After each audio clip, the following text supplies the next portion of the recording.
শখের জায়গা থেকে আপনি এত পারফিউম কালেকশন করেছেন, শুরু হলো কি করে যদি একটু বলেন? শুরুটা এটা বলা যেতে পারে বাই অ্যাক্সিডেন্ট।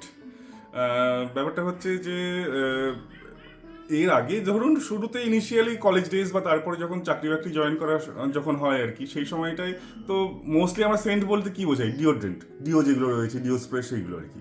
বাট পারফিউম গেমে ঢোকাটা একটু মানে বাই অ্যাক্সিডেন্টই বলতে পারেন। এটা হচ্ছে ওই 2017 বা 2018 সেই সময় থেকে স্টার্টেড। একদিন ফেসবুকে জাস্ট একটু স্ক্রল করতে করতে একটা আমার কাছে অ্যাড আসে। আমার এখনো সেটা মানে মানে it's very close to my heart, because মানে ইট ওয়াজ মাই ফার্স্ট এক্সপিরিয়েন্স। তো পারফিউম অয়েল কর্নার বলে একটা অ্যাড আসে, যেমন ধরুন মানে ফেসবুকে স্ক্রল করতে গেলে যে মানুষের মধ্যে অ্যাড আসে, সেরকম একটা অ্যাড এসেছিল। তো সেটা বলছিল যে এরকম যে ডিজাইনার হাউস ফ্রেগ্রেন্স যেগুলো হয়, যেগুলো খুব মানে হাইলি এক্সপেন্সিভ, সেইগুলোরই অ্যাফোর্ডেবল রেঞ্জ ওরা মানে বানাচ্ছে বা ক্লোন করে বানাচ্ছে আর কি, কম দামে। তো সেটা ব্যাপারটা দেখলাম যে ঠিক আছে, দেখি ব্যাপারটা কীরকম। তো সেখানে ওদের সাইটে আমি গেলাম, সাইটে গিয়ে দেখলাম যে প্রচুর ওদের কালেকশনস রয়েছে। কালেকশন ইন দ্য সেন্স মানে যেমন ধরুন ক্রিড হ্যাভেন্টাস ওয়ান অফ দ্য মানে best selling fragrance in the world.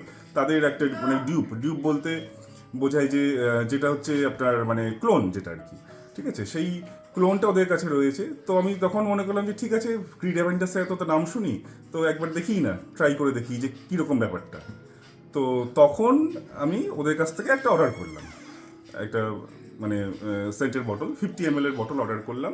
তো সেটা আসার পর তো দেখলাম যে ব্যাপারটা বেশ ভালো, মানে স্মেল প্রোফাইল ওয়াজ গুড। তো সেই পর থেকে আস্তে আস্তে একটু একটু করে মানে ধরুন মানে আমার তখন মানে আগ্রহ জন্মায় আর কি, যে আরও ডিফারেন্ট জনারে একটু ইয়ে করার জন্য, আরও ডিফারেন্ট ফ্র্যাগরেন্স মানে কালেক্ট করার জন্য। মানে আপনার সংগ্রহে কটা এরম বোতল আছে? দেখুন, এটা আমার বাড়িতে আমার টোটাল এখানে যেটা রয়েছে আর আমার শেলফ যেটা রয়েছে, এখানে যেটা রয়েছে এখানে হচ্ছে 500 থেকে ধরুন 2000 এই রেঞ্জেস রয়েছে। এখানে টোটাল 138টা আছে। আর ওইখানে যেটা আমার প্রিমিয়াম সেগমেন্ট যেটা রয়েছে, সেখানে ধরুন ওখানে 42টার মতন আছে। আর আমার ফ্ল্যাটেও নিয়ার অ্যাবাউট ধরুন প্রায় 35-36টা তো ওখানে রয়েছে আমার। মানে সব মিলিয়ে প্রায় 300-র কাছাকাছি। 300, হ্যাঁ ধরুন 250, মোর দ্যান 250 তো হবেই। আর সর্বোচ্চ দামের আমার যেটা আছে সেটা হচ্ছে, আপনি যদি মানে বটল হিসেবে দেখেন, তাহলে ভার্সাসে ডেল অ্যান্ড ব্লু বলে একটা মানে ফ্র্যাগরেন্স রয়েছে, যেটা হচ্ছে 200 ml। সেটা কস্ট পড়েছিল আমার 11,500 টাকা। ক্রিডাভেন্টাসটা আমার কেনার ইচ্ছা আছে, যদিও ক্রিডাভেন্টাস এখানে পাওয়া অত সোজা নয়, কলকাতাতে পাওয়া যায় না এটা। আর যদি পাওয়াও যায় মানে ইটস ভেরি এক্সপেন্সিভ, মানে 100 ml almost cost about 45,000 rupees. এমন একটা শখ, মানে যেখানে ডাক টিকিট বা অন্যান্য কিছু শখ থাকে, সেখানে পারফিউমের শখ কিভাবে প্রথম থেকে শুরুটা হয়েছিল এবং কিভাবে আপনারা অ্যাকসেপ্ট করলেন ব্যাপারটাকে? প্রথমে তো মানে আর কি পাগলের মতো আর কি, প্রথমে তো অল্প দিয়ে শুরু হয়েছে, তারপরে আর কি এখন সবসময় পার্সেল আসতে থাকছে। মানে আমরা ভীষণ বলে বলে বলে বলে আর কি আমরা ক্লান্ত, এখন আমরা ছেড়ে দিয়েছি।